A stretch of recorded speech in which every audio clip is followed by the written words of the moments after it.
Assalamualaikum warahmatullahi wabarakatuh. Alhamdulillahi rabbil alamin. Wassalatu wassalamu ala sayyidina Muhammadin asyrafil anbiya'i wal mursalin. Allahumma salli wa sallim wa barik alaihi wa ala alihi wa man ihtada bihadihi ila yaumiddin. Amma ba'd. Jamaah bapak-bapak dan ibu-ibu, para pemuda, pemudi dan juga anak-anak yang dimuliakan Allah Subhanahu wa taala, kita terus bersyukur kepada Allah Subhanahu wa taala walaupun sekedar mengatakan alhamdulillah bisa salat subuh zuhur berjamaah di rumah Allah di Masjid Raya Sumbar, masjid yang terunik katanya di Asia Tenggara ini. Ya, kita walaupun bersyukur sekedar alhamdulillah, itu kan tanda ketaatan kepada Allah Subhanahu wa taala. Semoga kita memaklumi bahwasanya Allah menyembunyikan ridhanya di balik ketaatan kita. Artinya kita jangan sampai meremehkan untuk berbuat baik, bersikap taat sekecil apapun juga. Mungkin saja ridha Allah diberikan di ketaatan yang kecil, sekedar bersyukur alhamdulillah lisan kita. Ya, mungkin saja kita telah beramal soleh mentaati Allah dengan amal-amal yang besar, mungkin bekerja siang malam untuk keluarga, mungkin juga berdakwah keliling dunia, mungkin juga membangun apa sajalah sarana, atau juga bersedekah, berinfak yang sangat besar. Itu semuanya ketaatan kepada Allah Subhanahu wa taala. Tetapi kita kan tidak tahu ridha Allah diberikan yang gimana. Demikianlah Allah mengingatkan kepada kita, semoga kita tetap tidak meremehkan perbuatan amal soleh sekecil pun. Karena mungkin saja ridha Allah itu diberikan kepada kita ketika kita beramal yang kecil, sekedar membuang kotoran, membuang yang mengganggu di jalan, menyingkirkan batu-batu kerikil saja di tengah jalan, itu karena kita dalam rangka mentaati Allah. Mungkin pula disitulah keridhaan Allah diberikan pada kita. Demikianlah kita semoga terus bersyukur pada Allah Subhanahu wa taala, dan jangan sampai kita menyatakan untuk menentang Allah, bermaksiat kepada Allah Subhanahu wa taala.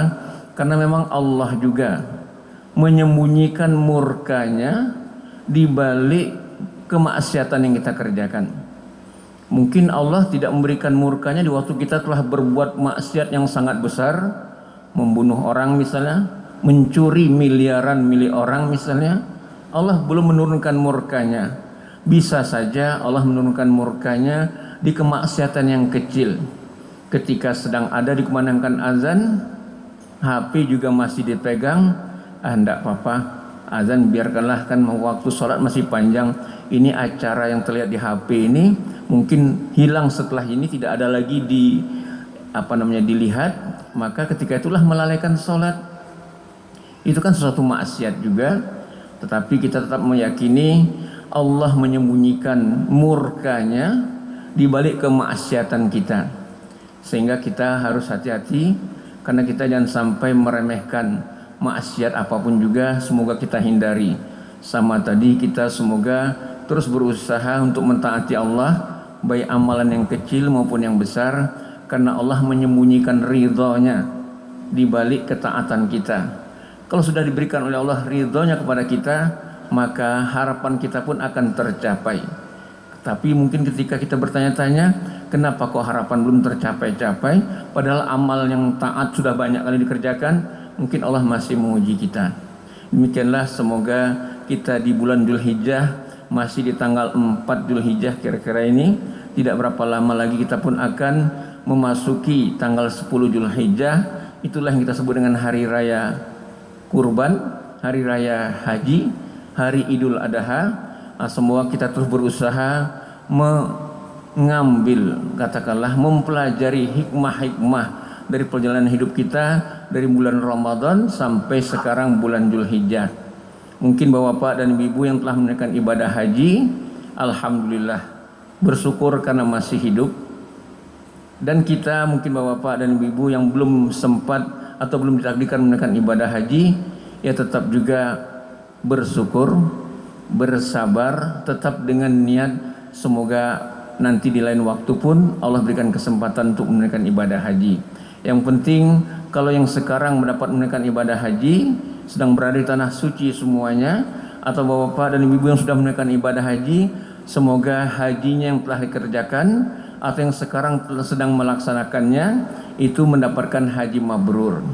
Sebagaimana kata Rasulullah, haji mabrur ini seperti orang yang baru lahir, bersih dan surgalah balasannya. Bagaimana yang tidak bisa menunaikan ibadah haji, yang masih belum bisa menunaikan pergi ke tanah suci, maka kita pun juga berkesempatan untuk walaupun belum bisa melaksanakan kewajiban, tetapi sebagaimana hadis Nabi mengabarkan dalam hadis yang diriwayatkan oleh At-Tirmizi, hadis hasan, di mana barang siapa yang dia melaksanakan sholat subuh berjamaah, diikuti dengan berdoa, berzikir dan bertilawah Al-Quran sampai terbitnya matahari, sampai syuruk, katakanlah dia lanjutkan dengan sholat isyraq, sholat terbenam matahari, maka sebagaimana kata Rasulullah menyatakan dia pun telah mendapatkan pahala ibadah haji dan umrah. Ya walaupun belum melaksanakan ibadah hajinya, tetapi sudah mendapatkan pahala ibadah haji dan umrah. Walaupun juga kewajiban haji kalau belum melaksanakan ibadah haji tetap juga masih ada, tetapi kan pahala ibadah haji dapat diraih. Demikianlah fasilitas yang ditawarkan oleh Allah sangat luas, sangat banyak ini, maka kita semuanya kan menginginkan agar fasilitas yang luas ini dapat kita miliki. Demikian juga lah bagi yang telah menunaikan ibadah haji atau sekarang saudara-saudara kita yang sudah di tanah suci, semoga mampu juga meraih fasilitas haji mabrur. Bagi kita yang tidak menunaikan ibadah haji atau belum sempat, di samping tadi sholat subuh berjamaah diikuti dengan bermacam-macam zikirnya sampai syuruk, tetapi dia juga bisa memahami aktivitas haji tersebut untuk dia terapkan dalam kehidupannya. Ibadah haji itu kan amalannya mulai dari berpakaian ihram, tawaf, sa'i, tahallul, wukuf di Arafah, lontar jumrah, mabit di Mina, bisa 2 hari, bisa 3 hari, pulang ke tanah airnya. Itulah pelaksanaan ibadah haji. Bagi yang belum berada di tanah suci, belum mungkin dia berkesempatan ditakdirkan oleh Allah untuk menunaikan ibadah haji, dapat juga meraih hikmah dari amalan-amalan ibadah haji ini. Dimulai dengan ihram, berpakaian putih-putih. Apa hikmah yang dapat dari berpakaian putih-putih ini?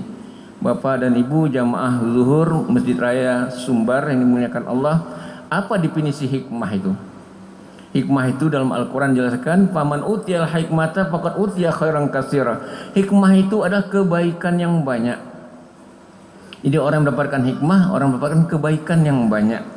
Kebaikan ilmunya, kebaikan perilakunya, kebaikan dalam bersosialisasi, baik hablum minallah maupun hablum minan nas.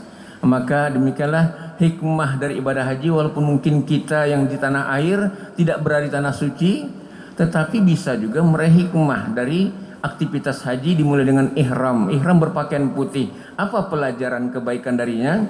Pelajaran kebaikan darinya adalah berpakaian putih ini isyarat agar kita bersih dalam memulai aktivitas hidup kita, bersih karena Allah Subhanahu wa taala. Bismillah. Jangan sampai ke masjid ini bukan karena bismillah, tapi karena ingin enak masjidnya, karena mungkin ketemu dengan kawan-kawan. Nah, itu termasuk yang belum bismillah, belum bersih diri namanya. Tapi kita semoga walaupun tidak di tanah suci, tidak berpakaian ihram, bapak-bapak dan ibu, tapi kita sudah mampu juga mengaplikasikan nilai ihram dalam diri kita, yaitu bersih di dalam aktivitas kita karena Allah semata. Setelah ihram kita pun tawaf. Bagi ibadah haji tawaf mengelilingi Ka'bah 7 kali. Dari mulai rukun Hajar Aswad, dari sudut terletaknya batu Hajar Aswad tersebut sampai 7 kali keliling, kembali ke sudut Hajar Aswad 7 kali, kita pun telah melaksanakan tawaf namanya. Dan pelajaran ataupun hikmah yang kita dapati dari tawaf ini adalah kita yang tadi telah ihram memulai aktivitas kita dengan bismillah, bersih karena Allah. Jangan lupa tujuan hidup kita juga Allah Subhanahu wa taala.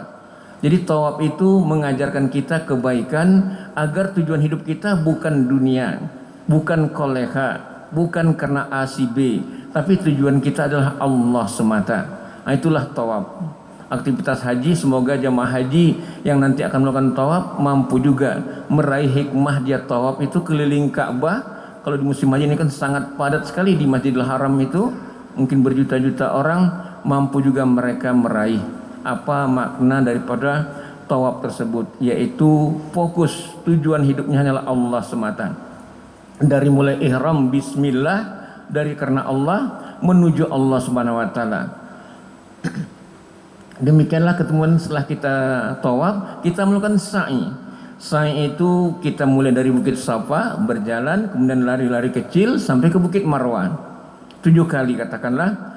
Apa maksud dan apa hikmah dari sa'i ini?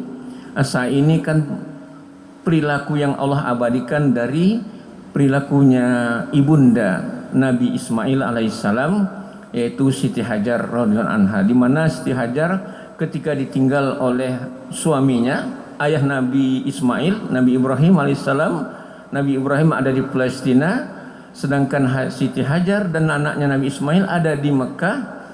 Maka ketika Nabi Ismail sudah kehabisan bekal, sudah kehausan, menangis Nabi Ismail, oleh ibundanya diletakkanlah Nabi Ismail tersebut di samping Ka'bah. Kemudian Hajar mencari mungkin kalau ada rezeki buat anaknya di Bukit Safa sana. Dia menaiki Bukit Safa sekitar puluhan meter kalah dari Ka'bah.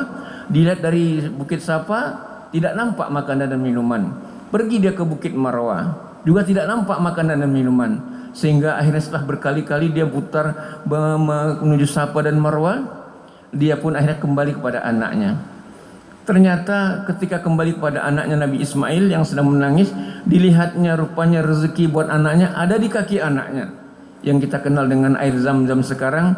Itulah dari kaki anaknya Nabi Ismail muncullah air, sehingga Siti Hajar pun mengatakan air yang sudah mulai muncul ini dengan kata Zam-Zam, berkumpullah, sehingga itulah menjadi yang kita kenal sekarang air Zam-Zam. Itulah buat Nabi Ismail sehingga pun dia bisa minum. Demikianlah pelajaran sa'i kaum muslimin jamaah zuhur yang berbahagia, bahwasanya kita telah ihram, bersih diri memulai hidup kita, dan tawaf agar tujuan hidup kita hanyalah Allah Subhanahu wa taala. Maka dalam aktivitas sehari-hari, bekerja di segala macam lapangan pekerjaan kita, lapangan pendidikan lapangan perdagangan, pertanian, birokrasi, lapangan jasa, apa saja, tetap niatkanlah ketika bekerja itu bukan mencari rezeki, bukan mencari angka-angka harian, mingguan, bulanan dan sebagainya, tetapi niat bekerja itu adalah ibadah kepada Allah semata. Sedangkan rezeki itu urusan Allah Subhanahu wa taala. Allah telah membagikan dan tidak terbagi kepada yang lainnya rezeki kita. Kita tidak tahu di mana rezeki kita, tapi rezeki kita tahu di mana kita. Mungkin rezeki kita dari lautan, mungkin dari hutan, mungkin dari pegunungan, mungkin dari tetangga kita, mungkin dari bawah tanah juga rezeki kita. Itu semuanya Allah Subhanahu wa taala yang mengetahui rahasianya. Yang penting ketika kita bekerja, Bapak dan Ibu, setelah kita bismillah kemudian menuju Allah Subhanahu wa taala, jangan lupa kita bekerja bukan karena ingin angka-angka, tapi dalam rangka ibadah kepada Allah semata. Nah, itulah dia sa'i. Setelah sa'i kita tahallul. Tahallul mencukur rambut, bisa sebagian, bisa mungkin sampai botak kadang-kadang kepala jemaah haji ini. Itu apa pesannya? Apa hikmahnya? Demikianlah kita juga harus selalu berbagi. Jangan sampai kita tidak berbagi, bisa berbagi sedikit sesuai dengan kemampuan kita. Yang penting kita bersihkan, kita sisihkan. Harta kita itu ada milik orang lain. Yang ada pada kita itu ada juga milik orang lain. Maka biasakanlah selalu berbagi. Karena demikianlah Allah Subhanahu wa taala pernah bertanya kepada Nabi Musa alaihissalam. Yang diriwayatkan hadis Nabi menjelaskan bagaimana Allah bertanya kepada Nabi Musa, "Wahai Musa, apa amalan yang aku cintai dari engkau?"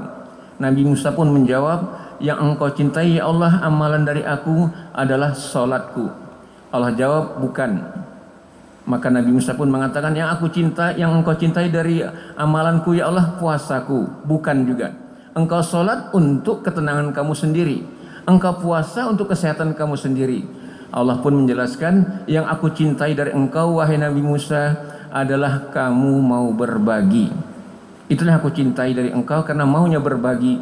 Berbagi rezeki yang diberikan kelebihan, berbagi ilmu, berbagi nasihat, berbagi tenaga dan sebagainya. Itu semuanya karena Allah semata. Demikianlah kita tahallul tadi dalam rangka menyisihkan apa yang ada pada kita untuk selalu berbagi. Setelah tahallul kita pun menuju Padang Arafah.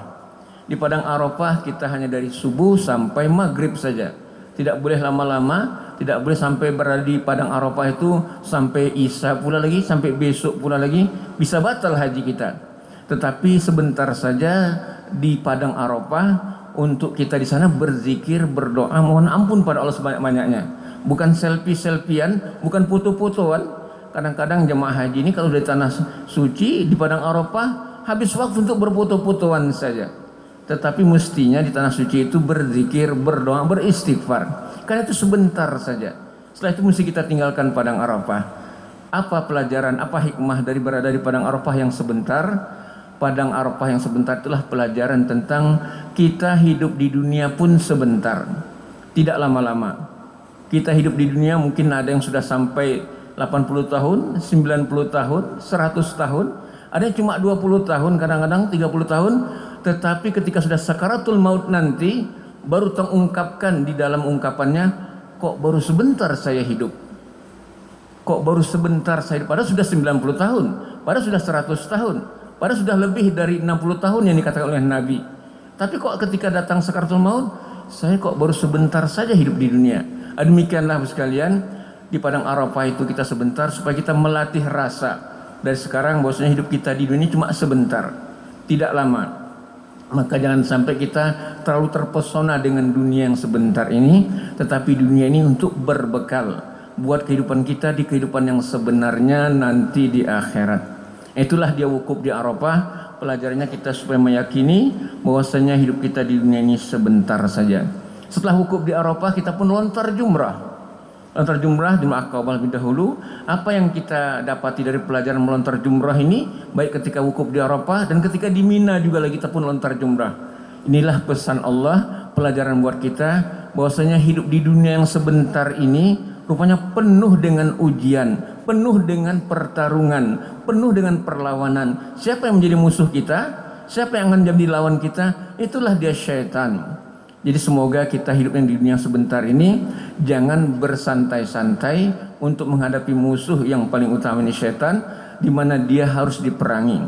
Jangan malah ditemani. Kalau ditemani walaupun sudah mengaji ke sana kemari, sudah kuliah mungkin sampai tingkat sangat tinggi sekali, memiliki gelar akademik yang sangat mungkin apa sajalah gelarnya, mungkin guru besar lah, tetapi ketika tidak mampu untuk menghadapi syaitan ini berarti tidak bersih diri dia, tidak sufi dia. Kata seorang guru sufi di generasi dengan si tabi'in, Zunnunul Masri, seorang guru sufi mengatakan kepada murid-muridnya, kalian wahai murid-muridku dianggap orang yang sufi, orang yang mengikuti tarekat sana tarekat sini, apabila dalam sikap hidup kalian itu ada 5 yang kalian kerjakan. Yang pertama, menjadikan Allah untuk diperangi, menjadikan Allah untuk ditaati.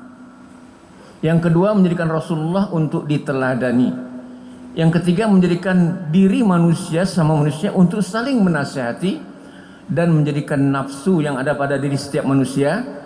Kita ini punya nafsu sekalian, dengan nafsu itulah kita bisa bergerak. Bagaimana kita menjadikan nafsu kita untuk diseleksi, bukan dituruti. Kata Ibnu Taimiyah, kalau kita ingin mengetahui nafsu ini mengarah kemana, lihat saja. Ada 2 hal yang selalu dihadapi oleh nafsu. Apabila salah satu di antara 2 hal tersebut yang paling berat dikerjakan oleh nafsu, itulah yang paling baik. Maka kita menseleksi nafsu kita ini mengarah kebaikan atau keburukan. Caranya kita lihat saja 2 hal yang mana yang paling berat dikerjakan oleh nafsu kita. Kalau yang paling berat itulah yang paling baik. Misalnya azan dikumandangkan, HP dilihat juga, TV dinonton juga. Yang mana yang kita ikuti? Menjawab azan atau tetap nonton TV atau tetap melihat HP? Pasti nafsu mengatakan azan kan lewat saja, kan azan kan tanda awal waktu sholat. Waktu sholat kan panjang. Ini HP dan juga TV, ini acara sebentar saja ini. Beritanya mungkin tidak ada lagi setelah ini. Akhirnya yang baiknya mesti menjawab azan tidak dikerjakan, nonton TV pula. Akhirnya kita berarti tidak menseleksi nafsu kita. Mestinya kita seleksi yang berat itu yang mana, itulah yang baik, itulah kita tandanya mampu menjadi orang sufi namanya. Menjadikan nafsu kita seleksi. Dan yang terakhir, orang sufi itu di samping tadi menjadikan Allah untuk ditaati, Rasulullah untuk diteladani, sesama manusia untuk saling menasihati, nafsu untuk bisa diseleksi, sesama dengan syaitan harus diperangi. Dengan setan, baik setan jin dan manusia, harus diperangi. Jangan sampai memarah-marah pada setan ketika di akhirat nanti. Bagaimana Allah mengabadikan orang yang dahulu ketika dengan setan di dunia dia temani, ketika sudah berhadapan di api neraka, baru dia salahkan setan tersebut, setan jin dan setan manusia. Allah abadikan sikap yang sudah tidak ada gunanya ini. Dalam surat Fussilat Allah katakan, A'udzubillahi minasyaitonirrajim. Wa qala alladziina kafaru rabbana arinal lazaini adallana minal jinni wal ins naj'alhuma tahta aqdamina liyakuna minal asfalin. Ketika sudah mau masuk neraka, jin, setan dan manusia, baru berkatalah manusia yang mengikuti setan dahulu di dunia, ya Allah, ini setan yang dahulu di dunia membuat saya tersesat. Marilah biar saya pijak-pijak dia sekarang. Meminjak-minjak setan, memerangi setan ketika di akhir sudah tidak gunanya. Sekaranglah kita harus memerangi, mengalahkannya, bukan ketika di akhirat nantinya. Demikianlah kaum muslimin jamaah zuhur yang dimuliakan Allah Subhanahu wa taala. Kita terus berusaha bagaimana hidup di dunia itu dimulailah dengan bersih, pakaian ihram kita bagi jemaah haji, bismillah, bukan bismi selain Allah Subhanahu wa taala. Kemudian ketika kita sudah mulai bismillah, tujuan kita bekerja, tujuan kita hidup ini ngapain? Tujuan kita adalah Allah Subhanahu wa taala, sebagaimana tawaf dalam haji. Kemudian dalam beraktivitas tujuan pada Allah, kita kan bekerja dengan segala macam aspek lapangan kehidupan kerjaan kita, tetap juga bekerjanya jangan niatkan mencari rezeki. Nanti kalau misalnya ada bekerja mencari rezeki, dipilih-pilih pula lagi pekerjaan yang banyak gajinya. Mungkin saja pekerjaan yang tidak banyak gajinya, disitulah ridha Allah Subhanahu wa taala. Sedangkan pekerjaan yang banyak gajinya, tidak ada ridha Allah di sana. Ya sebagaimana tadi dikatakan oleh Syekh Mutawalli Sya'rawi, Allah sengaja menyembunyikan ridhonya di balik ketaatan kita. Makanya jangan kita meremehkan ketaatan yang kecil pun. Mungkin saja dari segi angka-angka kecil, tapi kalau di situ ada ketaatan kita, disitulah ridha Allah turun kepada kita. Demikianlah kaum muslimin, kita bekerja bukan mencari angka tapi dalam rangka beribadah. Rezeki urusan Allah. Setelah sa'i kita pun tahallul. Itulah agar kita dalam hidup di dunia dari Allah menuju Allah, dalam ibadah kepada Allah Subhanahu wa taala, mau berbagi sesama, mau berbagi sama, mau menyisihkan apa yang kita miliki. Setelah itu kita pun tawaf. Tawaf itu supaya kita yakini hidup di dunia ini hanya sebentar saja, tidak lama-lama lagi, karena memang Allah menciptakan kita bukan untuk di dunia. Allah menciptakan kita untuk di akhirat nantinya. Demikianlah ketika wukuf di Arafah, kita pun melontar jumrah, kita mampu terus berkehidupan di dunia yang penuh dengan tantangan, yang Allah sediakan terus pertarungan, yang memang kita harus menyiapkan senjata, menyerang, memerangi yang menjadi musuh kita, yaitu syaitan. Dan yang ketiga, yang terakhir, kita pun mesti mabit di Mina. Mabit di Mina itu ibadah haji. Yang terakhir, apa pesannya di sana? Bahwasanya kita hidup di dunia yang sebentar ini, agar kita selama di dunia yang sebentar ini terus bersosialisasi, terus kita mampu mengingatkan sama kita, keluarga kita. Jangan sampai ketika kita sudah hidup di dunia tidak bersosialisasi dengan keluarga, dengan tetangga. Ketika kita ketahui keluarga kita tidak sholat berjamaah, sedangkan dia sudah wajib, kita ingatkan. Ketika ada keluarga kita yang mungkin kurang mampu, kita bantu. Itulah dalam rangka kita bersosialisasi. Kalau ada tetangga kita mungkin lebih kurang dia keadaan ekonominya, kita mungkin sering makan makanan yang enak, dia tetangga kita tidak pernah makan yang enak, mungkin dia pernah mencium bau masakan yang sangat harum, tercium oleh dia, kita makan saja sendiri di rumah. Rasulullah mengancam sebuah rumah keluarga yang dia makan makanan enak, tetangganya yang kebetulan seharian belum makan, cuma hanya mencium bau aroma masakannya saja. Apa kata Rasulullah SAW? Jangankan masuk surga, mencium bau surga pun tidak akan dirasakannya. Demikianlah Allah mengancam pada kita melalui Rasulullah agar kita mampu bersosialisasi. Bersosialisasi inilah dalam ibadah haji disebut dengan kita mabit di Mina nantinya. Demikianlah bagi yang telah menunaikan ibadah haji, Bapak-bapak dan Ibu, dan juga termasuk kami yang alhamdulillah sempat menunaikan ibadah haji bukan dari tanah air tapi di tempat belajar sana. Itulah alhamdulillah, semoga mampu terus untuk memahami makna segala apa yang kita kerjakan dalam ibadah haji, mulai dari ihram, tawaf, sa'i, tahallul, wukuf di Arafah, lontar jumrah dan mabit di Mina, sehingga mungkin yang menunaikan ibadah haji, haji mabrur, masuk surga balasannya. Yang tidak melaksanakan ibadah haji karena belum diberi kesempatan, dapat juga meraih hikmah-hikmah dan surga juga balasannya. Allahumma amin. Barakallahu li wa lakum bil Qur'anil Karim. Demikianlah yang dapat disampaikan. Wabillahi taufiq wal hidayah. Assalamualaikum warahmatullahi wabarakatuh. Allahu akbar, Allahu akbar. Asyhadu an la ilaha illallah. Asyhadu anna Muhammadar Rasulullah.